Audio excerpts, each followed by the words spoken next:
Okay, now can you hear me? Is anyone here?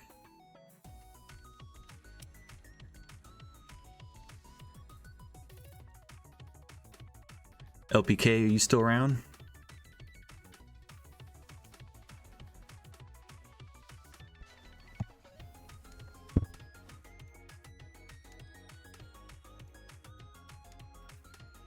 Hey, I hear you.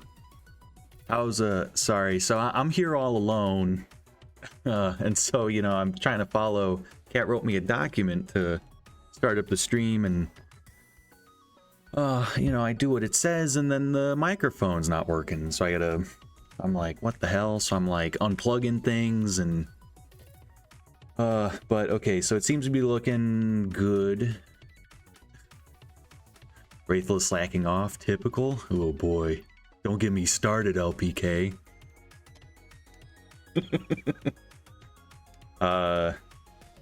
How's the mix? Is the volume okay? You can hear me just fine?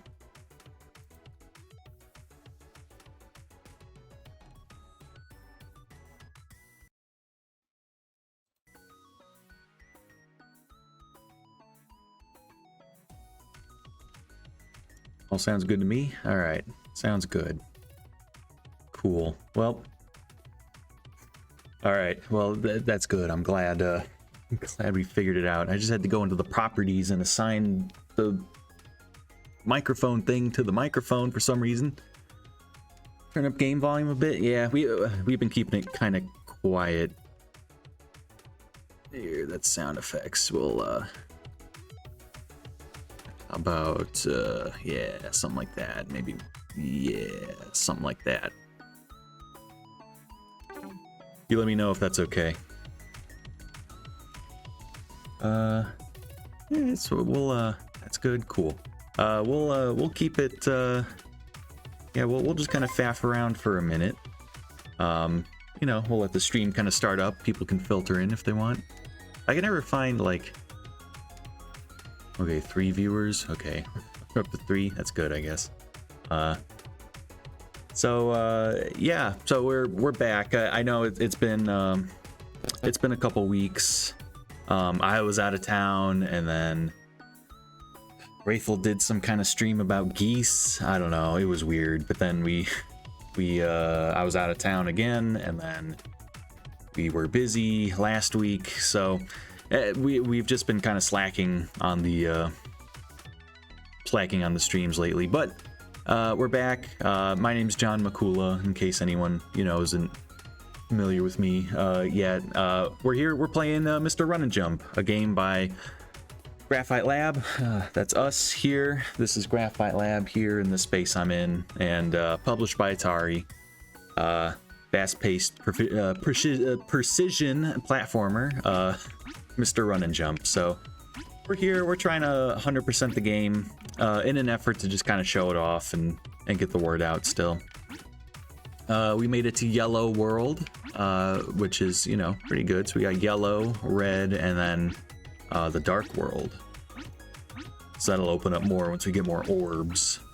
But yeah, so we'll jump into here. Are we missing? So I'll leave the time trials. I know Matt likes the time trials.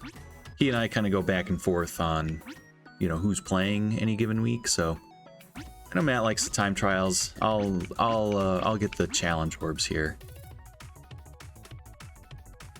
Didn't hear what you said for last minute. Yeah, ads. I'm just faffing around. I was just apologizing for, you know, we took 2 weeks off. Let's see. We took 2 weeks off. I was out of town, and then we were busy, and but yeah. So I was just saying I'm jumping in.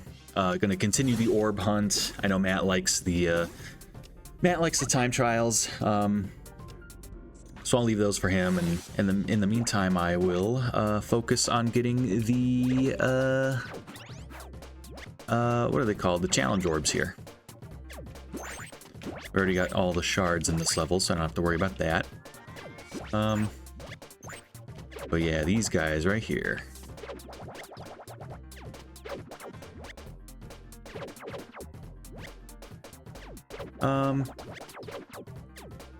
Oh man. I'm glad I figured out the audio issues.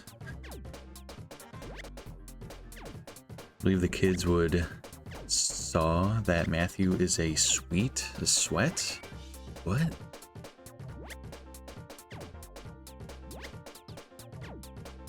I believe the kids would say that Matthew is a sweat. I'm not sure I've heard that. A sweaty gamer? Oh, okay. Yeah, Matt's a pretty sweaty guy. In person.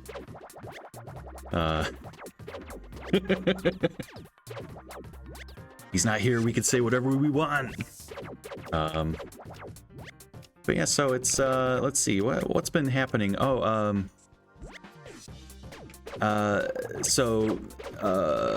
see, a couple things happening in the world of Mr. Run and Jump. Like right now there is an Atari publisher sale on Xbox. So the game, normally $25, is now 17 something. It's like half off. So if anyone's looking for a discounted version of Mr. Run and Jump, and you have an Xbox, that's a great way to play the game. So yeah, Run and Jump, and then all of Atari's games are on sale on that thing. So everything on Xbox. So all their recent stuff, you know, Atari 50 and all their recharged games, and a little game called Combinera. Graphite Lab favorite Combinera, but really, you know, we don't care about those. We don't care about any of those. We care about Mr. Run and Jump, which is on sale. On sale now. If you don't have it, go buy it. Save yourself 50%. So that's fun. That's exciting. It's got good reviews on Xbox, which is always nice to see. And then, let me pull it up. I wanted to shout out our friend, someone, I'm looking him up, sorry. Where is the Run and Jump channel? So I wanted to shout out someone on YouTube called Flash Step, who made a killer video of them playing and getting every platinum time orb in the game all in one go, which is really wonderful to see. You know, I think especially if you're someone who's going for that achievement and you're looking to get, you know, 100%. And you're stuck getting the platinum orbs. I mean, that's a great resource. So once again, that's Flash Step. You know, and the video I think is just called Mr. Run and Jump All Platinum Medals. So, oops, wasn't gonna do it. Yeah, feel free to look that up and give that a look, give that a shout out. I mean, it's wonderful stuff. I mean, this guy's just blazing through all the levels, and it's really really great to see. Here, this one's cool once you get into the rhythm of it, but it's a little tricky.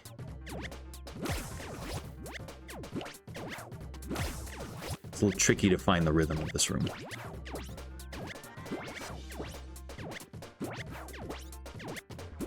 There we go. No problem. So yeah, so that's all been exciting. We got a sale going on. We got here you can buy the game on sale and then try and get all the platinum orbs and follow our buddy Flash Step and get all the platinums. Random question from LPK: did you work on RCT Puzzle with Matt? Yes, I did. Yeah, I've been working at Graphite for, 10 years.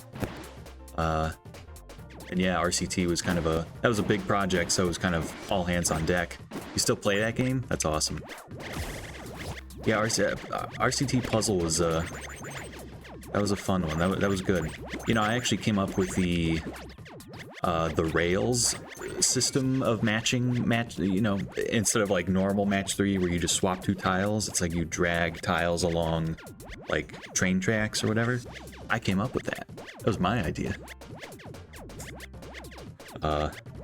So yeah, that game has a soft spot in my heart for it. Man, I love a good match 3 game. You know what? I've been playing Grindstone on my Switch lately. Here, did I miss a? I'm all over the place. I don't know what's happening. I feel like I missed a challenge room over here.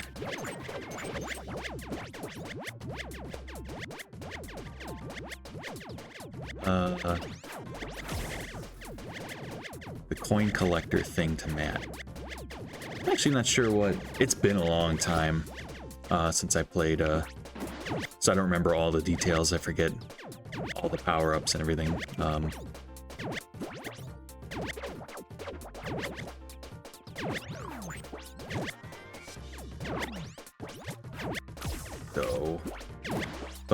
yeah, I've been playing Grindstone. That's a great like match 3 style game.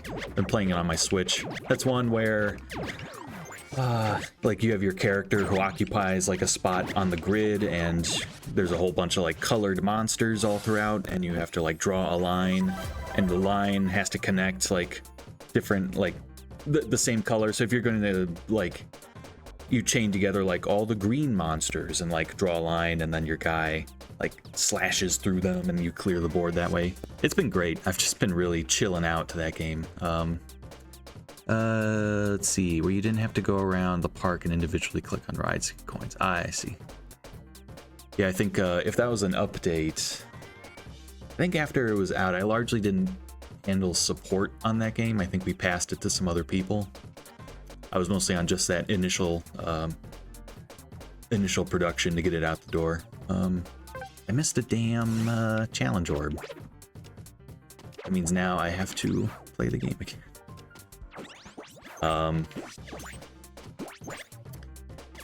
Thanks, LPK. Says it's a very fun game. I agree. I think, you know, I love to... I talked to Matt.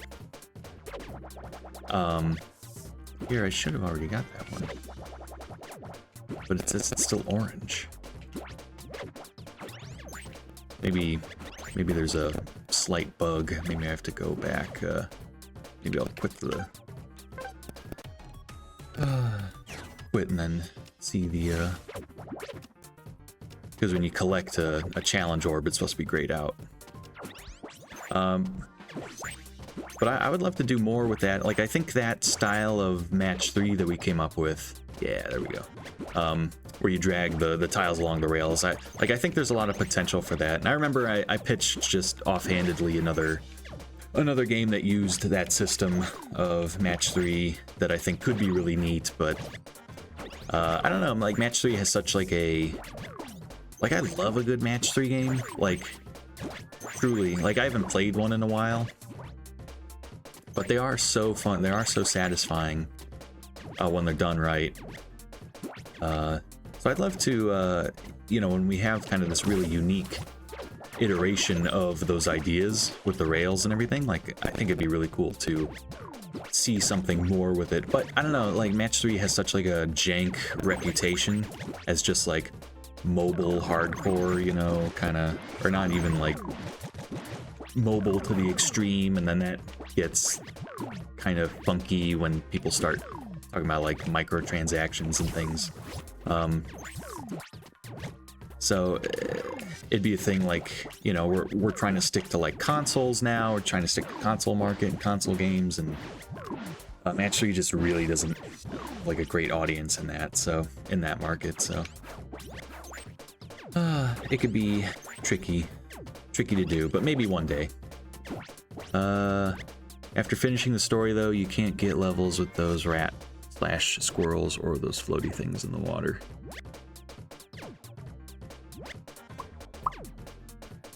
Man, I don't remember. I don't remember what you're talking about.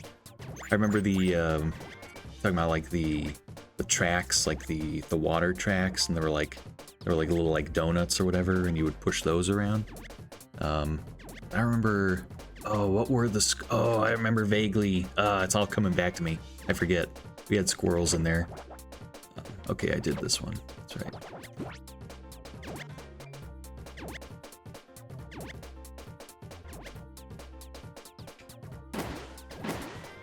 But yeah, it's a good day for run and jump, you know. let's see, it's a good day just for running and jumping in general. New 2D Mario is out today. That's Mario Wonder, so you know, I guess you know, we'll toast to our friends at Nintendo for hopefully a successful launch to that thing. I'm really looking forward to playing it. I've got a cart sitting in my car. So, you know, when I wrap up here, I'm gonna maybe I'll grab a pizza or something, I don't know. And then head home and put on my jammies and tuck in to play some Mario Wonder.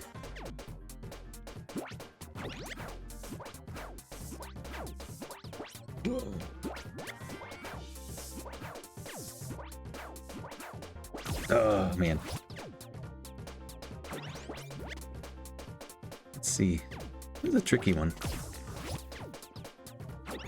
Again, you know, we launched Run and Jump a little while ago. A few months. What was it? Was it July or August? And it's not like I go home and play the game regularly now that it's out. So some of these challenge rooms, I forget exactly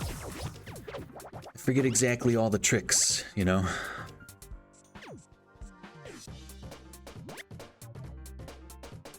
Hey, Wraithel's in the chat.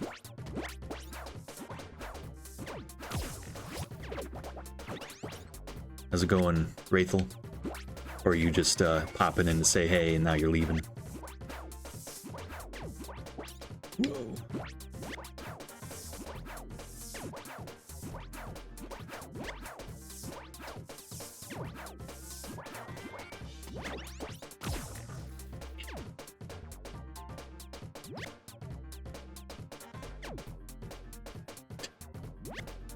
Come to warn you about the geese. You and those geese.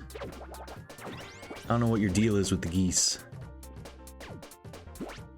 Maybe the geese would be nice to you if you weren't like kicking them and swearing at them all day. Devils with wings.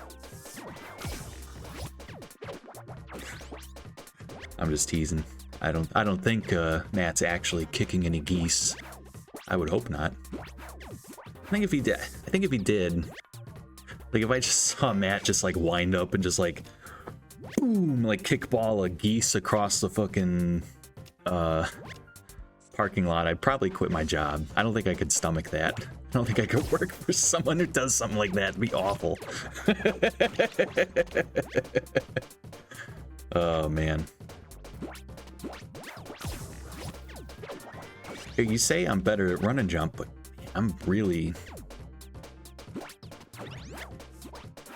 choking here on this challenge room. It's proving quite the challenge.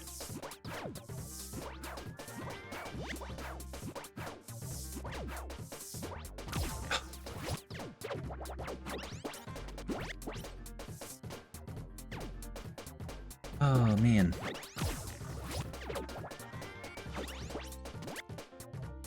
But yeah, otherwise, let's see.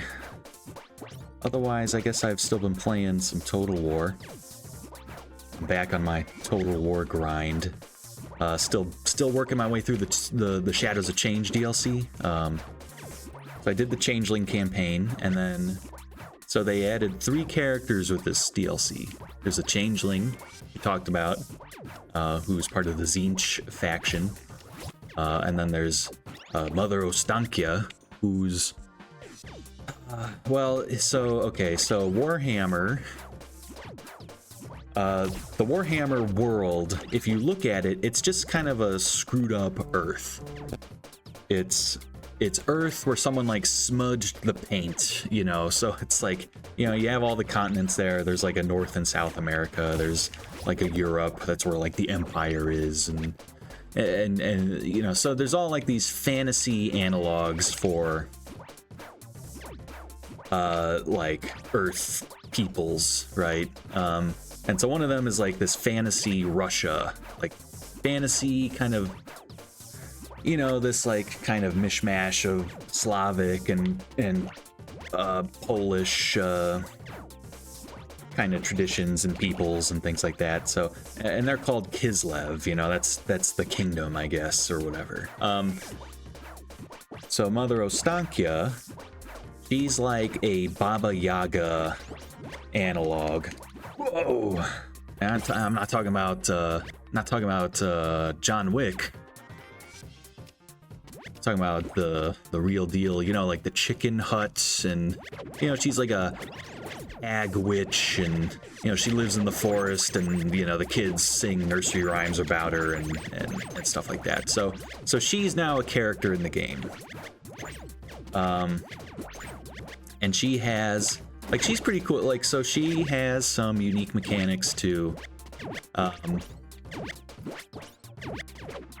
like, make hexes out of, like, you know, if you fight different armies, like, you'll pick up, like, beard hairs from the dwarves if you fight dwarves, or you'll pick up, like, beastmen hooves, and, you know, if you fight the beastmen, and so you can mix these things together, and you can make like hexes that can either boost your army or like weaken an enemy army. So that's kind of neat. Like, you kind of do some globe trotting, you fight different factions, and then you get these materials, and then they become hexes, and then you can, you know, kind of do cool stuff like that. Ooh, we got a crown. Let's put that on. Yeah. Here, we'll be a queen. We'll be Ms. Run and Jump. All right, 4-1, all good. Okay, so we need shards and challenge orbs in 4-2. So, I think I like 4-2. 4-2 is a pretty good level, I think. I mean, they're all good. They're all great. I mean. But 4-2 I think is pretty good. 4-2, man, I remember 4-2 basically got remade. Like, we did like our first kind of major pass on all the levels, and then like I made a comment to is Joel Kent was the designer who made all the levels in World 4, and before it was a lot of like narrow corridors, and so you were very like restricted, like, you know, you didn't have a lot of like headroom to, like, you know, actually run and jump. So I made a comment, and we didn't have like a ton of time. Like, we were gonna do some more revisions on these levels, but like based on that comment, like Joel went and like redid this entire level.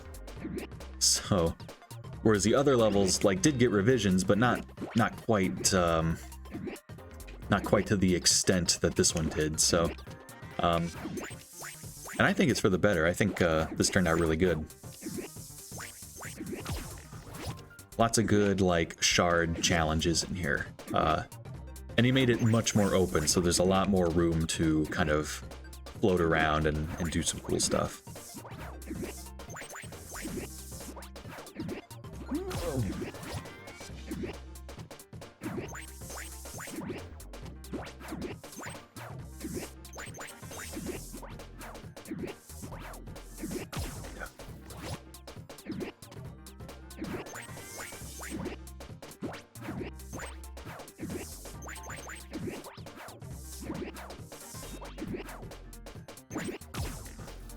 You have to dip out after all, but want to cheer you on for at least a minute. Don't let the void win, John.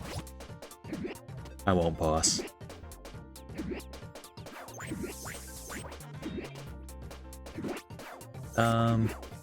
Let's see. So what was I talking about? I was talking about Kislev. I was talking about Warhammer.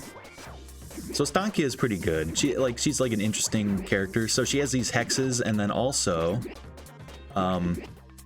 she can't recruit like normal Kislev units, or at least not right away. So like Kislev, the faction, has a lot of like you know, like gunpowder guys, and like, you know, winged hussars and polar bear cavalry and like crazy, you know, nonsense like that. But Ostankia, because she's like a forest hag, like, you know, she lives in the woods, like G for a long time like can't recruit any of like the normal like soldier units. She can only recruit like giant spiders and you know, beasts and other like forest things, and that's a tough jump. So she's got a very unique flavor, but she also kind of has like a it's kind of a weird campaign, like she's an odd character to be like a general of like an army, you know? I mean, it's kind of neat, like you have this forest hag witch, like, you know, but like why does she care about like taking over territory and like ruling towns and stuff like that? Matt calls you LPK. Matt always calls me a forest hag. It's very rude. Oh boy. I'll have to talk to him about that.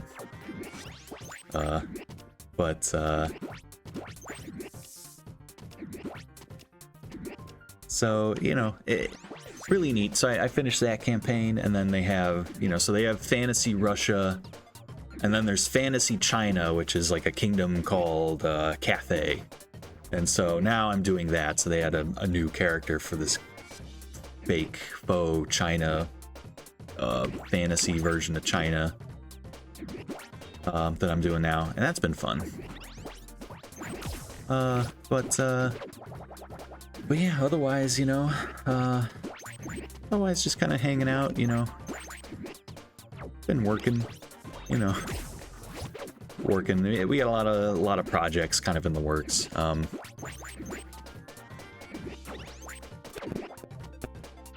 Let's see.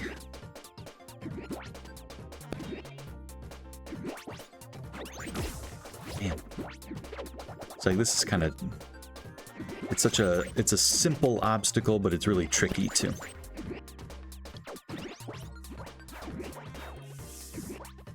Like it's a lot trickier than it looks, but I think I've got it kind of down.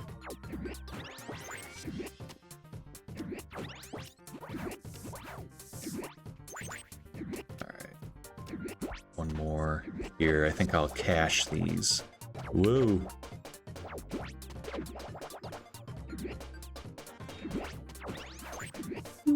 Alright. No problem. There are no problems here.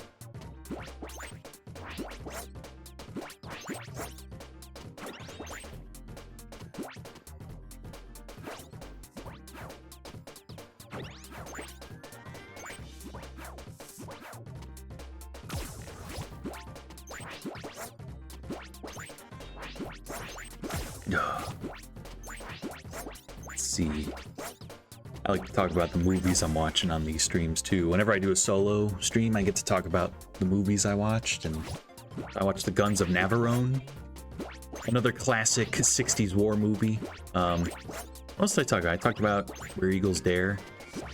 Oh, and Planet of the Apes. That's the other movie I've been talking about. But Guns of Navarone, that's a, I mean, it's a classic for a reason. Whew. That one's about it's more oh man, like British World War II officers get sent to the island, the fictitious island of Navarone in Greece, which is under kind of heavy Axis control, and in the Aegean Sea, they have they have these like massive guns. I don't think they get into the details because the guns are fictitious as well, but these big guns on the island of Navarone, and it kind of it like locks down the whole Aegean Sea, so the Allies can't move like ships between there. So, and then there's really got to I really got to cache these things.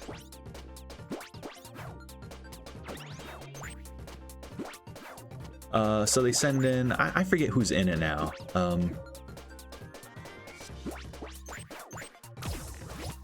Who's like the star and all that, but they send in like a team of, I think it's 6 kind of commandos to go and clear out the guns of Navarone. So, But yeah, it's one of those all-time classics. I think, you know, does a really good. I mean, it like so movies from the '60s can often be like pretty sleepy. And like this movie's from '61, so it's pretty early, right? And I think we even talked about, like, you know, a lot of times older movies will be like really concerned with like showing you, the viewer, like, you know, how the characters get from point A to point B, and so it's a lot of like watching kind of old guys like drive around in like these big cars and, you know, show up wherever they're going, like get in the car, like drive around, you know, get out. But this one actually has pretty good pacing. It's a pretty long movie at like 2.5 hours, but it's paced well enough that like it doesn't feel its length, you know. It's much, you know, kind of zooms along much more like a movie from, you know, the 70s or even maybe the 80s, not quite the 80s, but it does do really well. So that's a good one. Yeah, I was thinking, like, you know, now like that kind of cable isn't really a thing anymore. Like, just how I mean, like our you know, people who are much younger than me, like, you know, do you even have that experience anymore where you just kind of like throw on, like, it's like, oh, here's this random movie I haven't seen, or like here's a movie that is like on nonstop. Like, it'd be like, oh, I turn on TBS and Shrek is on like 35% of the time or something like that, you know. Like, like, I can't imagine people have that experience much anymore, like now that basically all movies are on demand, unless you have cable.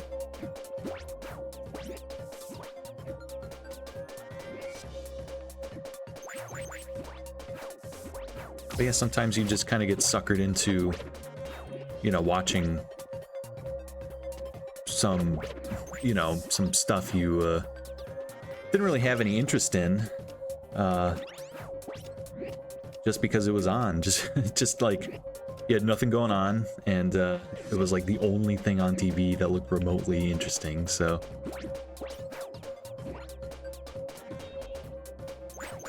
whoa.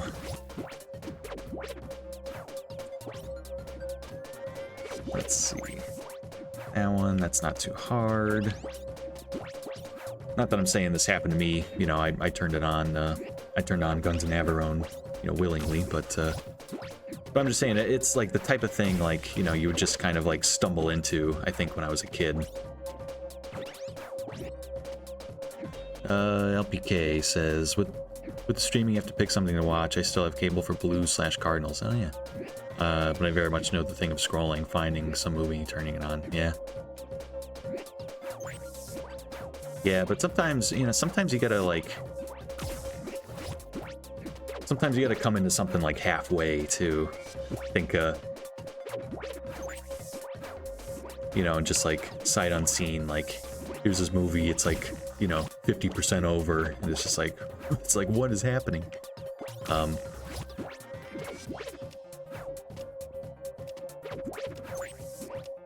Oh boy. But yeah, so there's Guns N' Navarone, you know, all-time classic, and then they made like a weird sequel with Harrison Ford called Force 10 from Navarone. And so I watched that too. And that is about, see, that movie came out in like 78 or something. Like it came out much later. And like, you know, imagine like, you know, they made a sequel to like what's like an all-time classic, like Casablanca or something, you know. No, it's a tricky bit here. So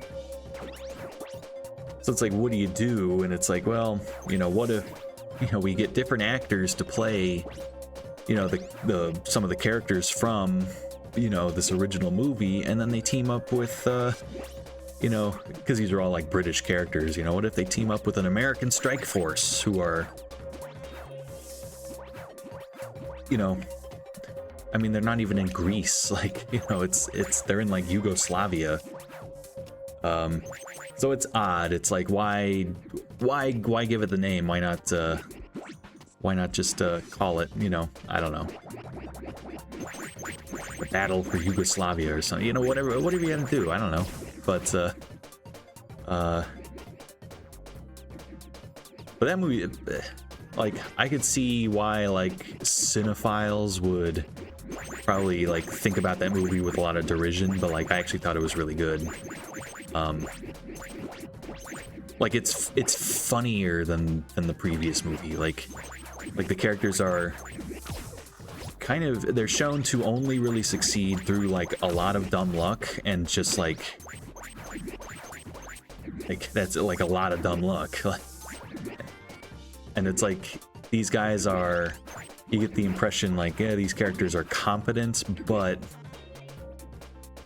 really they have no business, like, surviving through this conflict, you know. But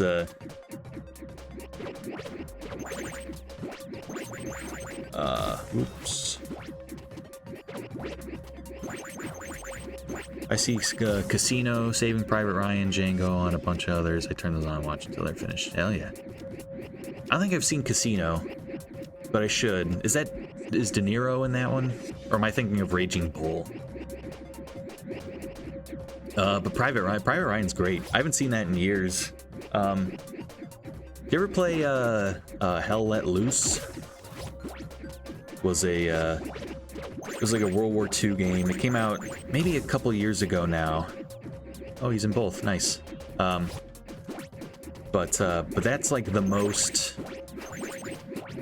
That's like the most, like, it's a first-person shooter, like a World War II first-person shooter, and you know, the gimmick was you would have players, like, you'd have like big armies, like there'd be like 50 players on either side, and you'd have like a hierarchy of command, like, for each, you know, each faction. So like there'd be like a commander player, you know, who would have like special information, and they'd be able to like get on the radio and like talk to different squads, and it was the idea was like, oh, the players like organize, and like, you know, those players who are like commanders of the operation are kind of like playing a strategy game while everyone else is doing just first-person shooting. Anyway, that's like a tremendous, you know, if you're looking for something like something like Saving Private Ryan-esque, like, check that out, because they have a Normandy map, and just they capture the scale right, and they get the sound right, and they really just, like, I mean, if you got like a good like sound system at home, like, crank it up, because, like, you know, this thing really rocks. I don't know if I don't think there was any kind of single player component to it, so if there's no one playing, it might be a dead game, as they say, but it was great. Really, really cool. Whoa.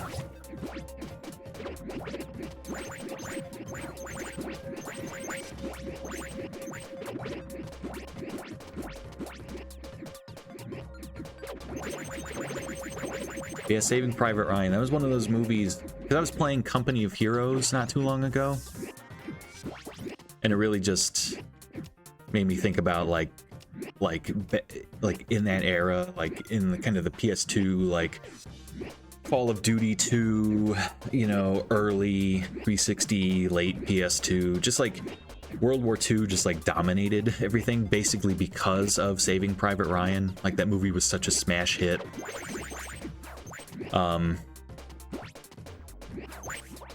That just, you know, I mean, that was like before like the modern warfare craze kicked off. I mean, it was all like everything, you know, that was like,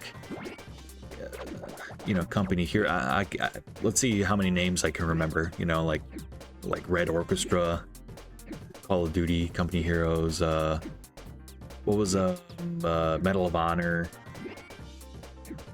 Then just like random stuff, you know, I don't know, like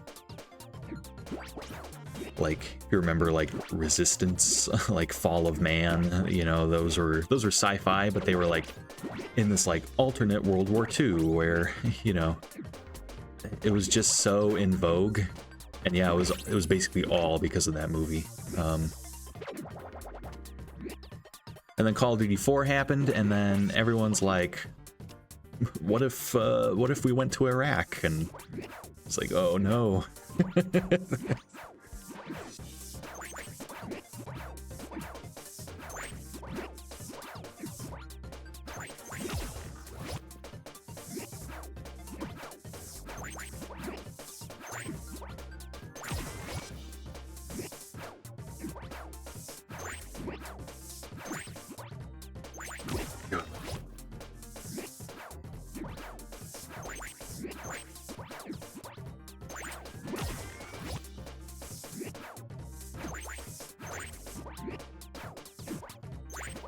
There we go. That's what you do.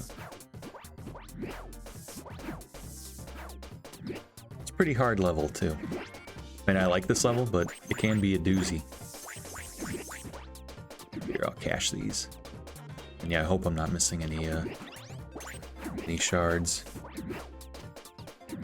Yeah, the shard... You know, how you have to collect all the shards in one go. You know, you can't... If you finish the level without getting them all, you don't get the Shattered Orb. I think I'd love to correct that one day.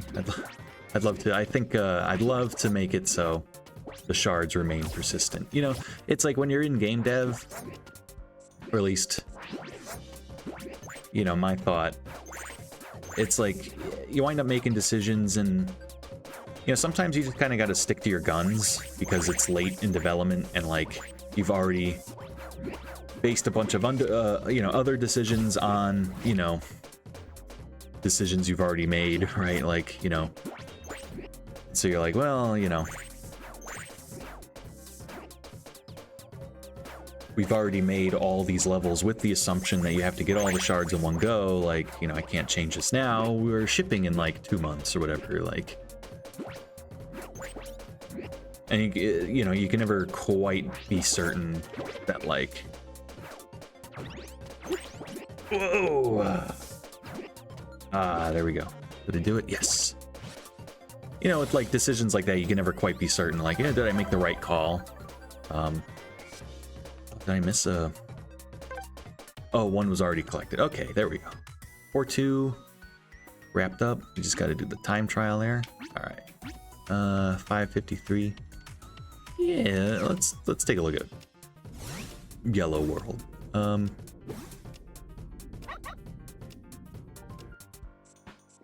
So yeah, maybe one day we will, you know, it's tough because it's like, of course we have like the ability to patch, you know, games, but it's just a matter of like investing the time and the money into doing so, you know, makes it a trickier, excuse me, a trickier thing than to just say like, oh yeah, just patch the game. It's like, well, it's not that simple.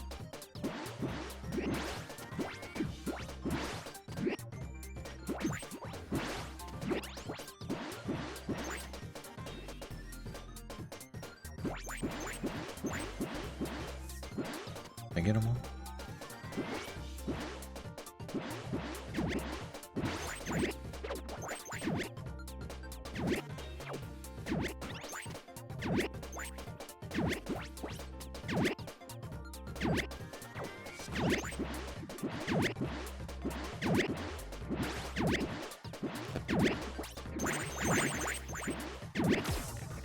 This level's pretty good too. You know, like World 4 just does like so much cool stuff with like, you know, here's just like a ton of enemies really shaping what these levels look like.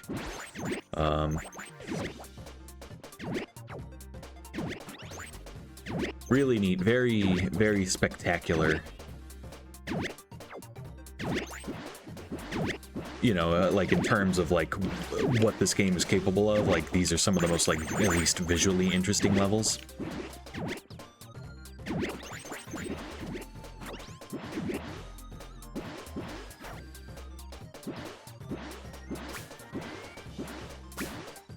Like this is a really neat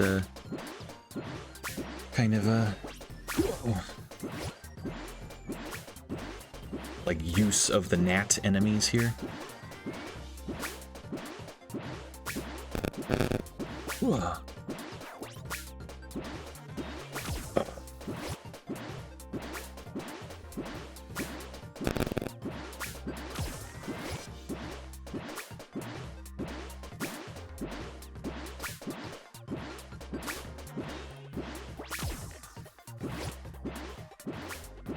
It's a tricky one, that's for sure.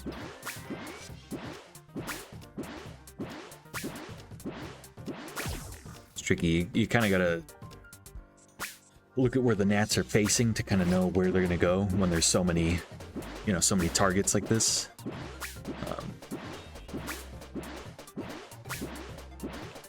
Whoa.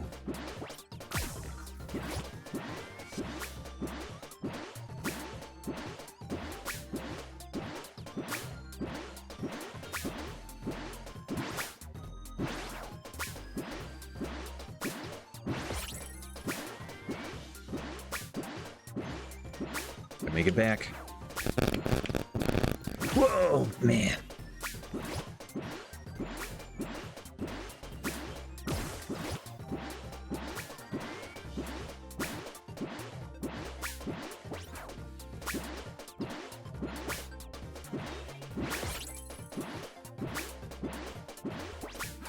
Nah.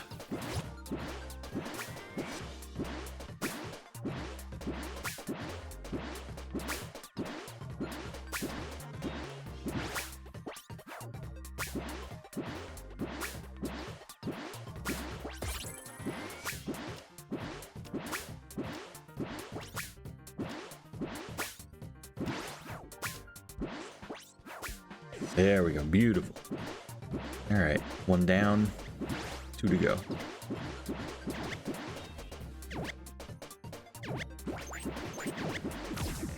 Doe. Oh, man. What do we got? 3 people watching? It's all good. How y'all doing? Is anyone up to anything exciting? Anyone playing anything cool?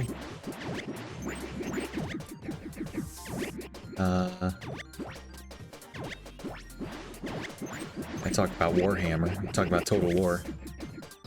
All that. You know what? Next week is Alan Wake 2. So I've been thinking about Alan Wake a whole bunch lately. I remember liking that game quite a bit when it came out. Or, you know, I played it years after it came out. But when I did finally play it, I'm like, sucks. It's good. Man. So I'm excited for 2, but I don't really remember what happened in Alan Wake 1. So I gotta like look up, you know, I don't think the game is all that long. So maybe I have to, maybe I could just play through it? I don't know. If Mario Wonder didn't just come out, I probably would. I know they did like a re-release, or not a re-release, but like a remaster or like a remake or something, but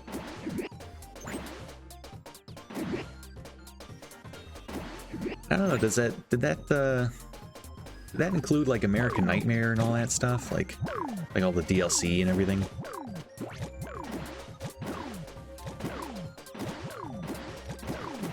Whoa. Oh.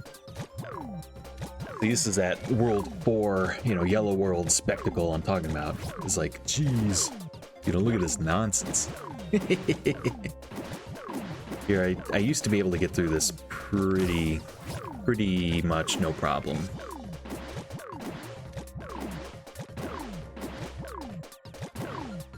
But those days might be behind me, and I gotta feel it out again.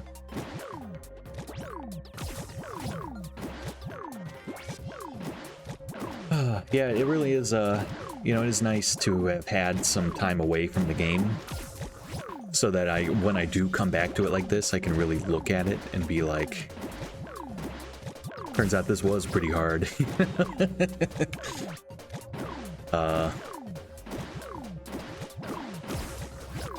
That's okay. We're getting through it. Or like you know, you get like those moments where it's like, oh, I didn't remember having. Oh man, so close.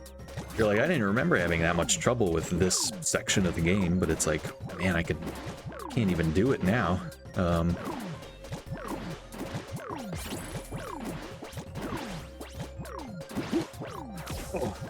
Feel like, what do I even do here? How do I get up?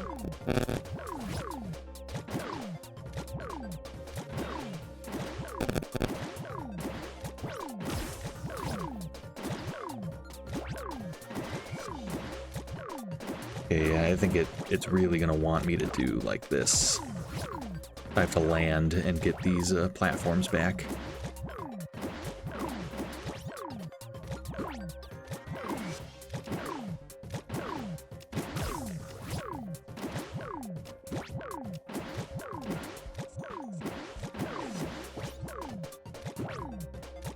Go.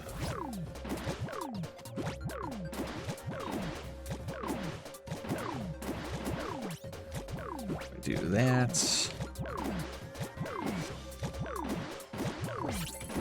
Oh, man.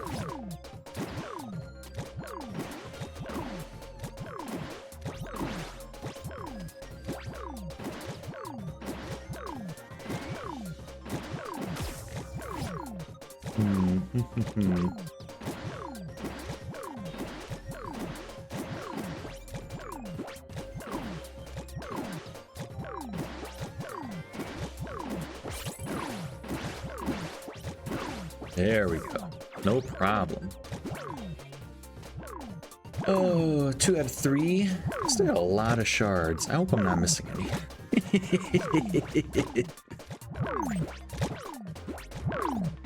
You know, I like to say I based the shards off of the Crash Bandicoot crates, where you do have to get all the crates in one go.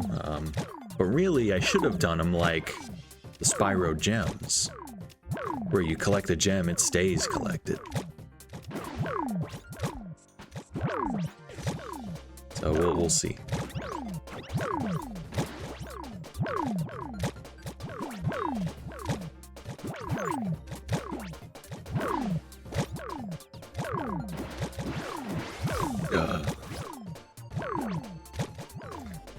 I remember this part always kind of being a little nuts. Let's here, okay, we'll cache these. Here, if I cache frequently, it should be a little easier. Oy.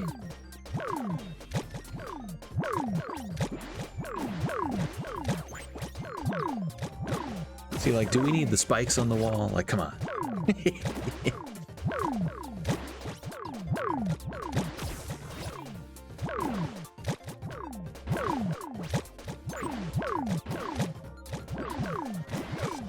No. Okay. Get that. Okay, I really don't want to go down that way. Let us... Oh, man.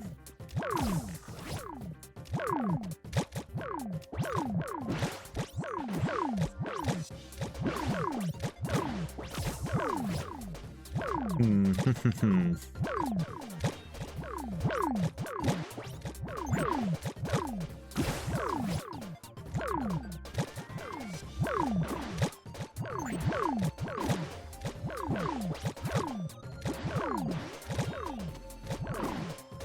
gonna cache these.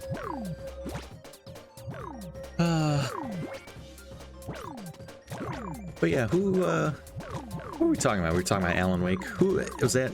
Remedy? Is that the name of that studio? They did great work. I'm glad they're kind of getting,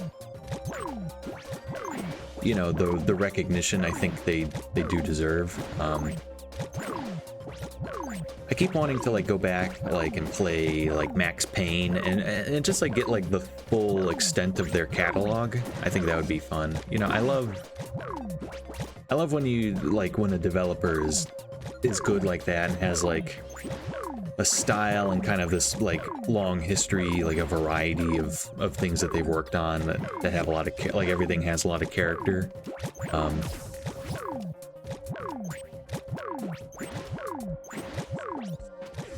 you know, like Remedy's a perfect example where they have, you know, Control was kind of maybe their big hit, but Alan Wake was kind of a sleeper hit, and Max Payne was, you know, it certainly has its fans and all that.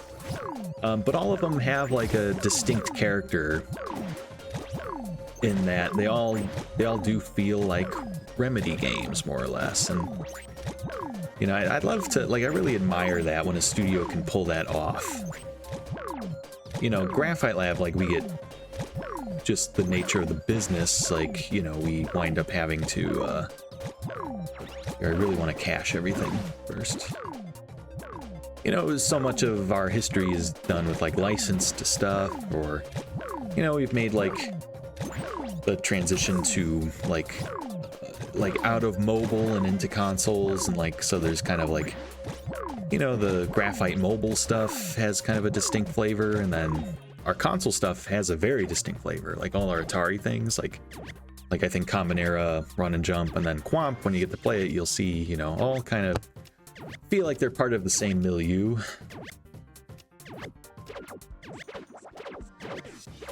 And then, yeah, it's kind of interesting as a, you know, as we talk about, like, what projects we're looking at next, like, do we stay with that milieu, or, you know, do we make, you know, it's like you know, play as, like, these abstract shapes and kind of these, you know, kind of stylized worlds and all that, and, or do we kind of take a swing and go for something a little more, you know, different from what we usually do?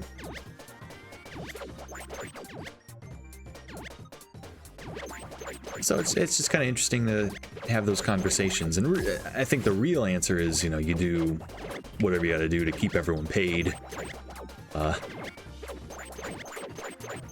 So I think it's interesting if you can be privileged enough to have those conversations.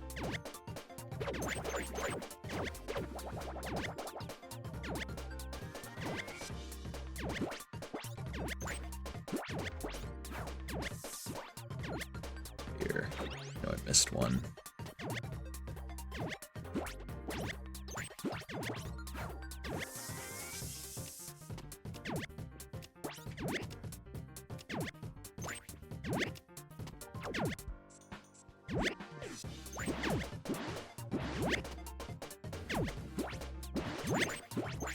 No.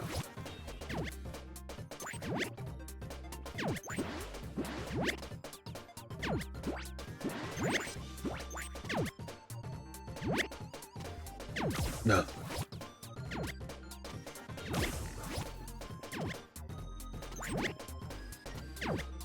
Well, yeah, like, what are more studios like that? Like, it's the thing, like, a lot of studios, like, will get suckered into, like, yeah, doing some kind of licensed work, or just, like, they get big enough that they, like, do work that doesn't feel like their old work, or they get, like, suckered into, like, a franchise, and they wind up, you know, milking that for a long time. It's like, I used to be, like, a big fan of Naughty Dog, because I love Jak and Daxter, and I love Crash Bandicoot, and when Uncharted came out, you know, I liked that, but yeah, like, you know, I don't know, when they go, like, the whole of PlayStation 4, like, just putting out, like, yet another Uncharted game and yet another Last of Us, it's like, alright, well, these aren't necessarily, like, a flavor of game that I love necessarily anyway, but, like, I mean, I like those games, I like the Uncharted games and all that, like, but it's like, I don't know, like, you kind of gotta do something a little different. You know, Naughty Dog kind of, they found this niche, I think, that did really well for them, and, you know, good on them, but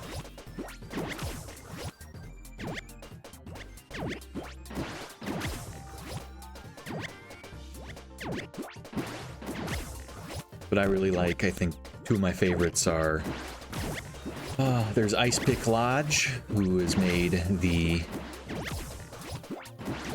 Pathologic.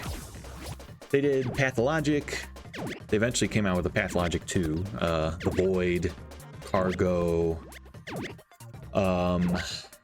Knock Knock.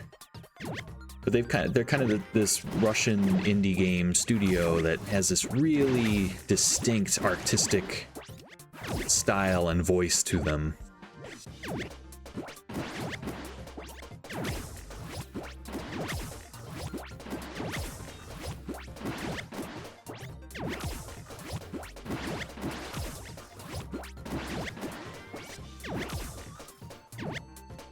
What am I doing wrong here?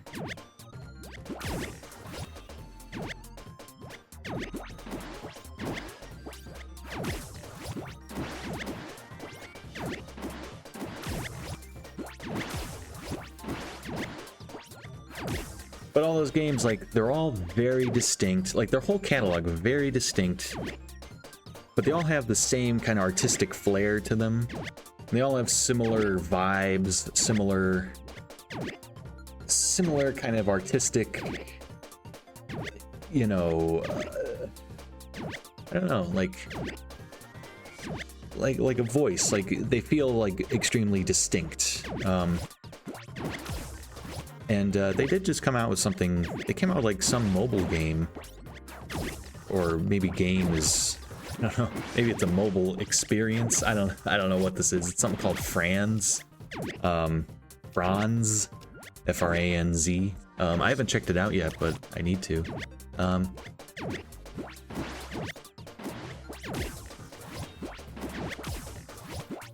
But that's a, you know,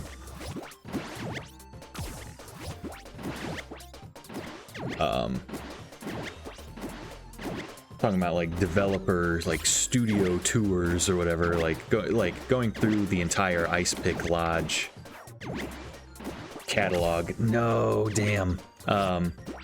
It's a trip. Like, it's great. My other one, I think, for that is Ace Team. It's a Chilean studio who, they made, I think most famously, the Xenoclash games. Which are games I think are famous for kind of having it's kind of a similar deal. Like all their games kind of have like a similar artistic kind of, you know, look to them, but also like, you know, just like a voice, like from a game design or like a story perspective. And yeah, they're some of my favorite developers, I think, currently working. Oh, man. They just came out earlier this year. They came out with another Xenoclash game. This one's just called Clash. Artifacts of Chaos. And it winds up being kind of like an indie God of War game. So, you know, like the new style of God of War, like on the PlayStation 4 and 5 with Norse Kratos and all that. It winds up having somewhat similar style gameplay to that game, but on kind of an indie scale, but kind of big indie scale. Like, so it winds up being a really interesting experience. Man.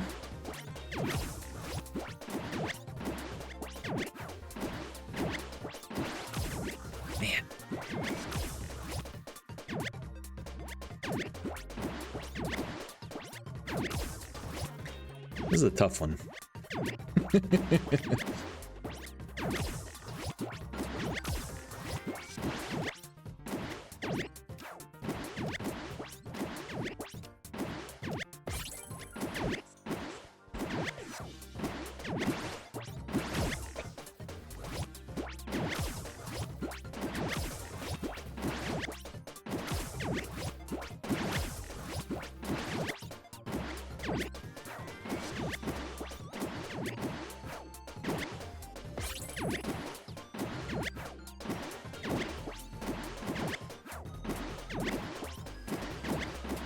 Okay, there we go.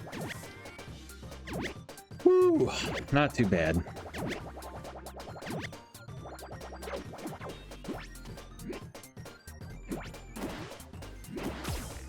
Let's see. We're 15 minutes past our usual kind of end time, and I'm just gonna see this level through. You know, I made so much progress on it.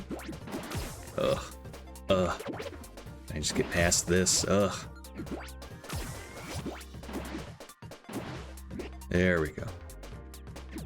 And this is the last room, but it's a big one.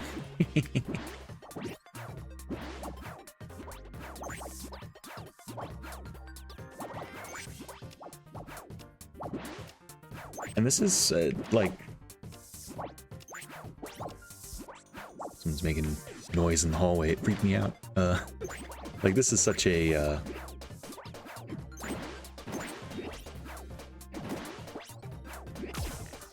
like, you know, I talk about the learn to fly areas of run and jump, and this is very much, I mean, this is, you know, this is maybe the like premier example, you know, where it's just like this massive room and there's no floor in it, and you're just going from bounce pads to kind of wall jumps and chaining together everything like this.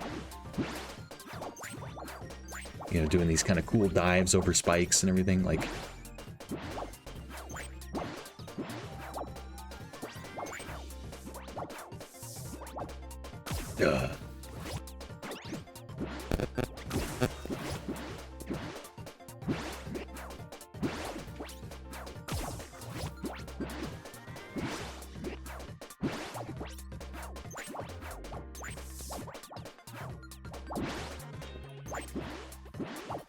But yeah, with just how kind of nuts this room is in terms of, like, you know, it's this huge space, completely wide open. Really, really cool, I think, you know, that our designers were able to kind of stitch something like this together.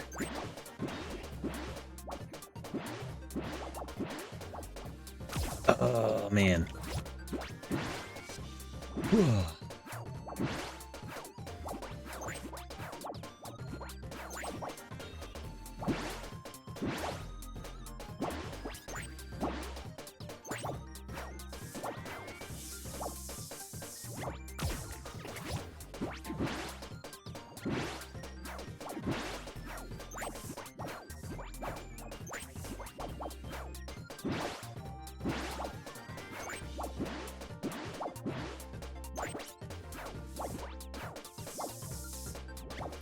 No.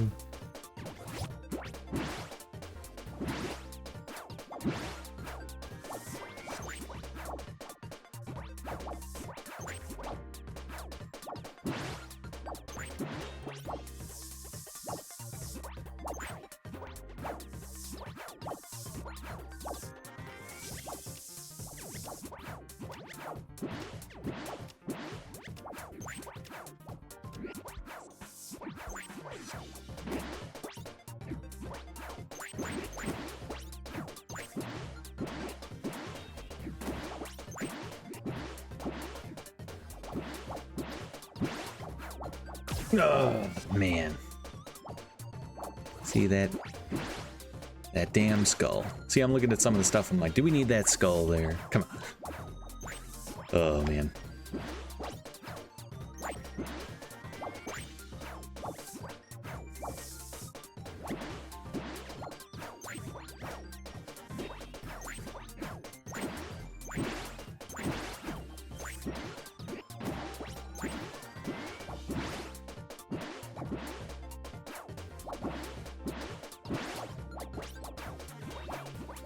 I want to say yes. There is secret shards up here.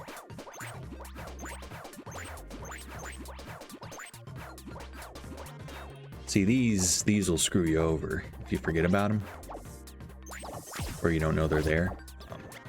But you can't see them. There's like a kind of a room down here that's like a real clear, like, checkpoint room.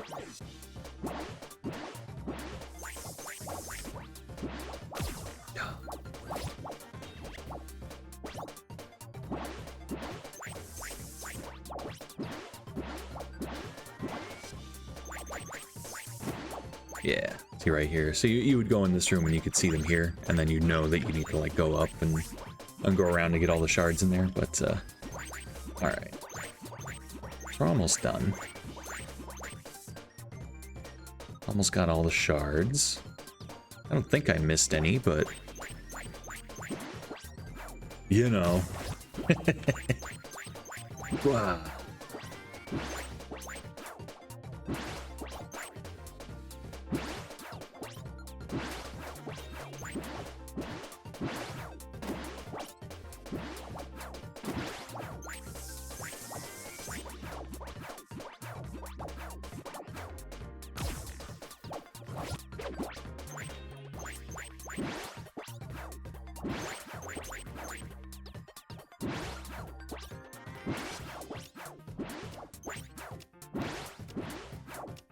Cache these, no problem.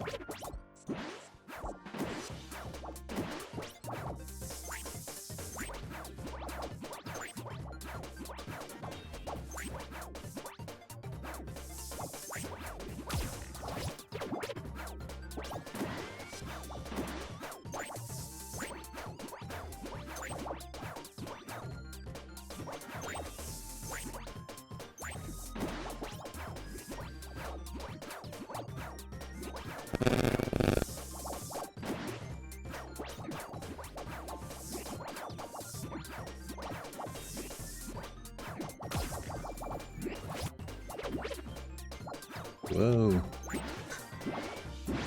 I miss anything, did I? Nah. I think we're good.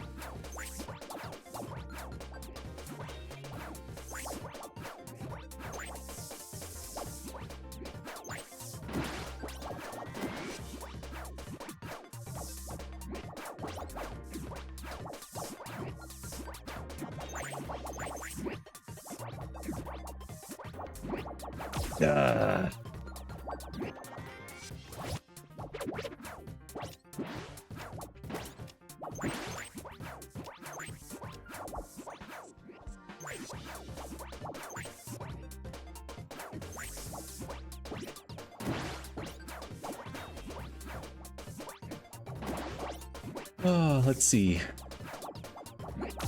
Being a terrible streamer right now, I've half of me, I've run out of things to say, but the other half I've just focusing, trying to, like, you know, get some of these tougher to get shards. But yeah, I mean, you know, what else is going on? I don't know.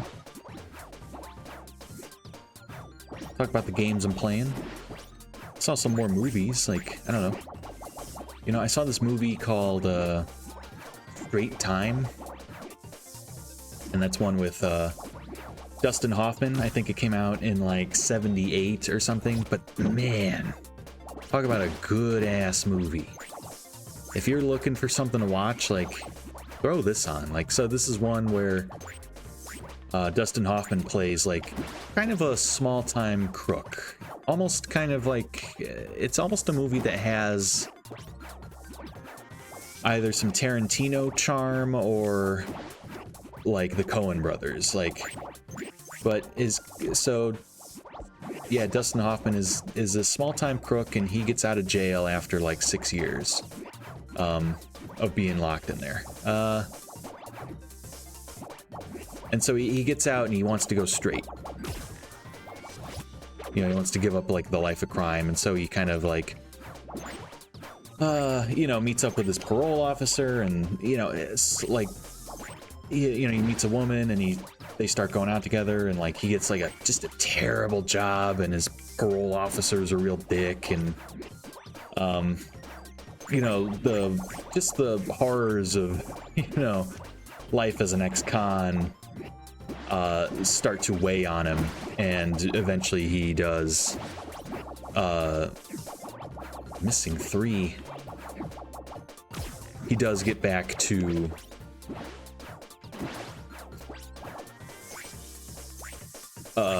he gets into like robbing banks. But man, I'll tell you, like, it's a good one. It's Straight Time.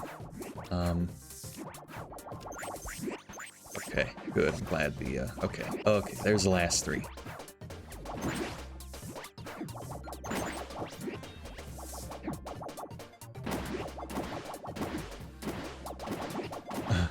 It's kind of a funny bug. I should be landing on the platform here. There we go. All right, we got it all. There we go. 4-3 in the books.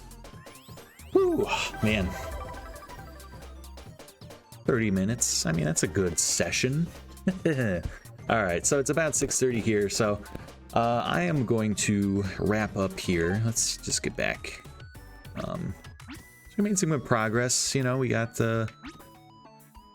everything's wrapped up here. We just got 4 void, and then, you know, then we're off to Red World. Oh, and then Dark World.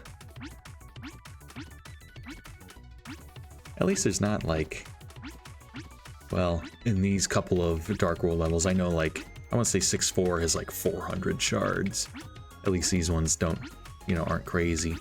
But all right, so not too bad. So, you know, maybe next week we'll leave it to Wraithel. He can get like time trials for some of the stuff. Man, we're really, it feels like, you know, the problem is Matt will just play the same levels over and over again. You know, we'll speed run Violet 1-1 to death, but you know, there's so many other levels. But that's okay. So we'll yeah, we'll wrap this up. We'll wrap up Yellow World probably next week, and then I'm sorry, like, if anyone tuned in hoping for, like, you know what, there's Hive Jump Survivors that Graphite Lab is doing. I actually don't have any information to share on Hive Jump Survivors. I actually know nothing about it, so we'll have to wait for Matt to come back and he can share more information about Hive Jump Survivors and maybe what Graphite's doing broadly. But yeah, so yeah, be sure to check out Mr. Run and Jump. We're up on Steam, we're up on all the consoles. Xbox is having a sale right now, so you can get Mr. Run and Jump for half off on that platform if you're so inclined. And then oh, and our buddy who did Flash Step on YouTube, who did a video for, you know, all the platinum times, getting every platinum orb. Really check that out. Like, that's such an impressive video. I loved watching it. It was great. But otherwise, I think I'm gonna call it here. So, you know, thanks everyone for tuning in. I mean, you know, LPK was dominating the chat today, so I appreciate that. But yeah, we'll call it here. So thanks everybody. Have a good weekend. And I am out. Let's see if I know how to stop the stream. I want to say I do. Oh, which one is the? Yeah, now I gotta look it up. You're listening to me waffle about while I look up the instructions. Here we go. Here. Let's see.